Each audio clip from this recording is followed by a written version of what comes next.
बिस्मिल्लाहिर्रहमानिर्रहीम अस्सलाम वालेकुम। कैसे हो दोस्तों? मैं उम्मीद करता हूँ कि आप सब खैर वफियत से होंगे। दोस्तों, आज मैं आपको होम्योपैथी की मेडिसिन ब्लूमिया ओडोराटा के बारे में इंफॉर्मेशन दूंगा। दोस्तों, ये एक बहुत ही अहम रेमेडी है, ख़ास तौर पे ऐसे लोगों के लिए जिनको किसी भी किस्म की जो ब्लड है उसकी फॉर्मेशन देखने में आती है। तो अगर किसी को म्यूकस में ब्लड की जो है ना वो अकोमोडेशन देखने में आती है, फॉर्मेशन देखने में आती है, या फिर अगर किसी को डिसेंट्री का इशू है, डायरिया का इशू है, मेटोरेजिया का इशू है, यानी किसी भी किस्म की अगर किसी को ब्लड की जो है ना वो एक्सक्रीशन जो है जिस्म से देखने में आती है, तो ऐसे केस में ये मेडिसिन बहुत ही अच्छा रोल प्ले करती है।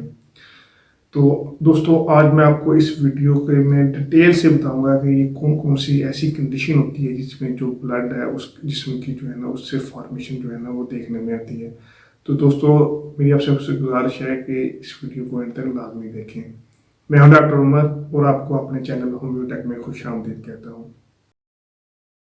होम्योपैथी की मेडिसिन ब्लूमिया ओडोराटा ये एक हेमरेज की बहुत ही अहम मेडिसिन है। ये एक एंटी हेमरेज जो है ना वो प्रॉपर्टी रखती है ऐसी तमाम केसेस में जिसमें जो ब्लड है वो चाहे तो वो नाक से जो है ना वो निकल रहा हो, या फिर जो है ना वो स्पूटम के रास्ते बलगम से निकल रहा हो, या फिर अगर किसी को पाइल्स का इशू है, या फिर अगर किसी को मेटोरेजिया का इशू है, या फिर अगर किसी को डायरिया के साथ, डिसेंट्री के साथ, या उसके साथ अगर हम देखें तो किसी को लुकोरिया के साथ भी अगर किसी को ब्लड का इशू है, तो ऐसे केसेस में ये मेडिसिन बहुत ही अच्छा रोल प्ले करती है। तो सबसे पहले अब अगर हम जिस्म के मुख्तलिफ अज़ा पे ये देखेंगे ऐसे तमाम केसेस में जिसमें जो पेशेंट है उसमें किस किस जगह जो ब्लड की फॉर्मेशन जो है ना वो देखने में आती है, तो इस मेडिसिन को हम इस्तेमाल कर सकते हैं। और उसके बाद मैं आपको बताऊंगा कि इसे हम कौन कौन सी डिजीज़ में इस्तेमाल कर सकते हैं। तो दोस्तों, ये एक बहुत ही अहम रेमेडी है, ख़ास तौर पे ऐसे लोगों के लिए जो कि एक बहुत ही इजीली जो है ना एक हेमरेज की प्रॉपर्टी रखते हैं, इनकी जो ब्लड की फॉर्मेशन है या एक्सक्रीशन है वो बहुत ही ज़्यादा होती है, इनकी जो ब्लड है इजीली जो है ना वो एक्सक्रीट कर जाता है।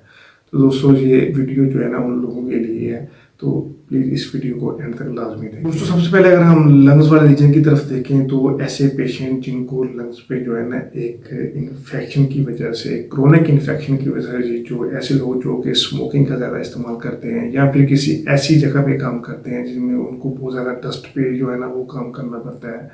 और उस हैवी डस्ट की वजह से या स्मोकिंग की वजह से जो उनको लंग्स में जो है ना इन्फेक्शन देखने में आता है, और उस लंग्स की इन्फेक्शन की वजह से जब भी पेशेंट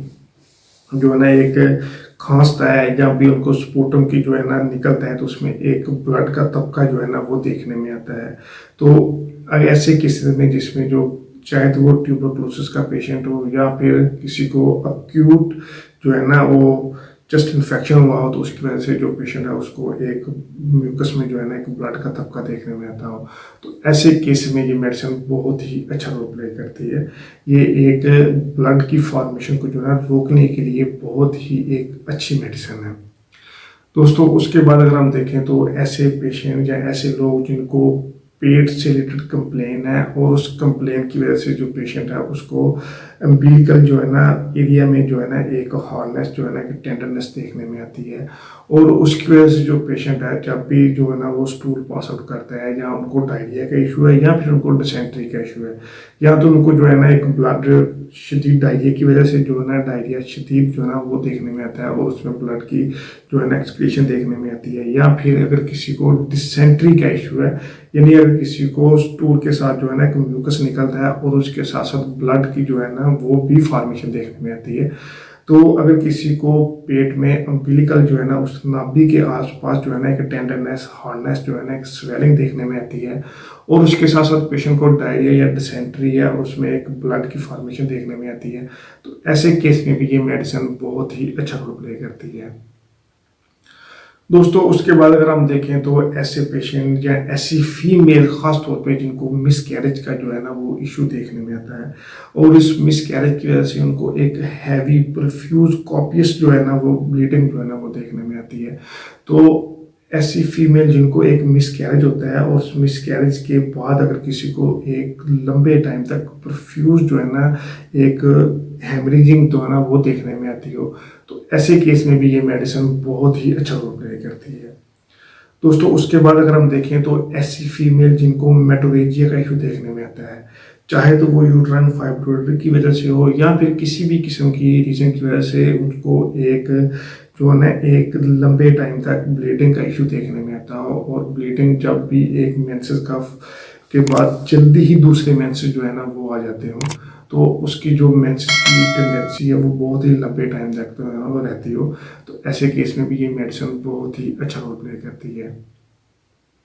दोस्तों उसके बाद अगर हम देखें तो ऐसी फीमेल जिनको जो है ना एक लकोरिया का इशू देखने में आता है, यानी जिनके जिस्म से जो वजाइना से जो है ना इन्फेक्शन की वजह से एक सफ़ेद दाग जो है ना वो निकलती हो, और उसकी वजह से उसमें जो है ना एक ब्लड की तबका जो है ना वो देखने में आता हो, और उसमें अगर किसी को ब्लड का तबका है या उसको परफ्यूज लकोरिया है तो उसमें अगर किसी को ब्लड की फॉर्मेशन देखने में आती है, तो ऐसे केस में भी ये मेडिसिन जो है ना बहुत ही अच्छा रोल प्ले करती है। दोस्तों उसके बाद अगर हम देखें तो ऐसे पेशेंट जिनको जो है ना एक होमोराइड का इशू देखने में आता है, यानी जो पेशेंट होता है उसको एक पाइल्स का इशू देखने में आता है, चाहे तो वो इंटरनल पाइल हो या फिर एक्सटर्नल पाइल हो, ये दोनों किस्म की पाइल्स होती हैं, और उन पाइल्स में जो है ना एक परफ्यूज कॉपियस जो है ना ब्लीडिंग का सिम्टम देखने में आता है, और उसके साथ साथ ईचिंग भी है और जलन भी है, लेकिन जो मेन सिम्टम है वो ब्लड की फॉर्मेशन बहुत ही ज़्यादा है, तो ऐसे केस में ये मेडिसिन जो है ना वो ब्लड की फॉर्मेशन को जो है ना वो रोकेगी। तो बहुत ज़्यादा ब्लड की फॉर्मेशन की वजह से, ब्लड की एक्सक्रीशन की वजह से, या फिर ब्लड की जो है ना जिस्म से निकल जाने की वजह से एक डायबिलिटी देखने में आती है, एक बहुत ही ज़्यादा हेडेक का सिम्टम देखने में आता है, या फिर अगर किसी को वर्टिगो का सिम्टम देखने में आता है, तो अगर किसी को उसके साथ साथ एक फीवरिश कंडीशन जो है ना वो भी देखने में आता है, तो ऐसे केस में भी ये मेडिसिन जो है ना बहुत ही अच्छा रोल प्ले करती है। ये होम्योपैथी की मेडिसिन बहुत ही अहम है, ख़ास तौर पे जो ब्लड की एक्सक्रीशन हमारे जिस्म से उसको रोकने के लिए। तो दोस्तों आइए अब हम देखते हैं कि होम्योपैथी की मेडिसिन बुलिमिया ओडोराटा इसे हम कौन कौन सी डिजीज़ में इस्तेमाल कर सकते हैं। तो दोस्तों सबसे पहले अगर हम देखें तो ये मेडिसिन ख़ास तौर पे ऐसी फीमेल जिनको मिसकैरेज होता है उसके बाद परफ्यूज जो है ना ब्लीडिंग देखने में आती है, तो ऐसे केस में ये मेडिसिन बहुत अच्छा रोल प्ले करती है। और उसके बाद अगर हम देखें तो ये मेडिसिन ख़ास तौर पे अगर किसी को जो है ना एक पाइल्स का इशू है, चाहे तो वो इंटरनल है या फिर एक्सटर्नल है, तो ऐसे केस में भी ये ब्लीडिंग को रोकेगी। उसके बाद दोस्तों अगर हम देखें तो ये मेडिसिन ख़ास तौर पर अगर किसी को चेस्ट इन्फेक्शन के इशू वजह से जो है ना कफ का सिम्टम देखने में आता है, तो ऐसे केस में भी ये मेडिसिन जो है ना पेशेंट को क्योर करें। जिनको डायरिया और डिसेंट्री का इशू है तो उसकी वजह से जो है ना एक स्टूल में ब्लड की फॉर्मेशन देखने में आती है, तो ऐसे केस में ये मेडिसिन जो है ना पेशेंट को बहुत अच्छी तरीके से बिना किसी साइड इफेक्ट के जो है ना वो क्योर करेगी। दोस्तों उसके बाद अगर हम देखें तो ये मेडिसिन जो है ना फीमेल में मेटोरेजिया के केस में भी इस्तेमाल कर सकते हैं, और अगर किसी को लकोरिया में ब्लड का सिम्टम देखने में आता है तो ऐसे केस में भी ये मेडिसिन बहुत अच्छा रोल प्ले करती है। दोस्तों आइए अब हम देखते हैं कि होम्योपैथी की मेडिसिन बुलिमिया ओडोराटा इसे हम कौन सी ताकत में इस्तेमाल करें, तो ये बहुत ही अच्छे रिजल्ट देती है। दोस्तों होम्योपैथी की मेडिसिन बुलिमिया ओडोराटा इसे हम क्यों ताकत में सुबह दोपहर शाम जो है ना 30 ड्रॉप जो है ना वो इस्तेमाल करने चाहिए। तो ऐसे तमाम केसेस में जिसमें जो ब्लड की जिसम से फॉर्मेशन जो है ना वो देखने में आती है, एक्सक्रीशन देखने में आती है, तो तमाम केसेस में पेशेंट को जो है ना बहुत ही अच्छे तरीके से बिना कहीं साइड इफेक्ट के जो है ना वो। दोस्तों आई होप आपको ये वीडियो जो है ना वो पसंद आई होगी। मेरी आप सबसे गुजारिश है कि वीडियो को शेयर करें, चैनल को सब्सक्राइब करें और बेल आइकन लाजमी दबाएं ताकि आप मेरे नई आने वाली वीडियो में अपडेट रह सके। थैंक यू, अल्लाह हाफिज़।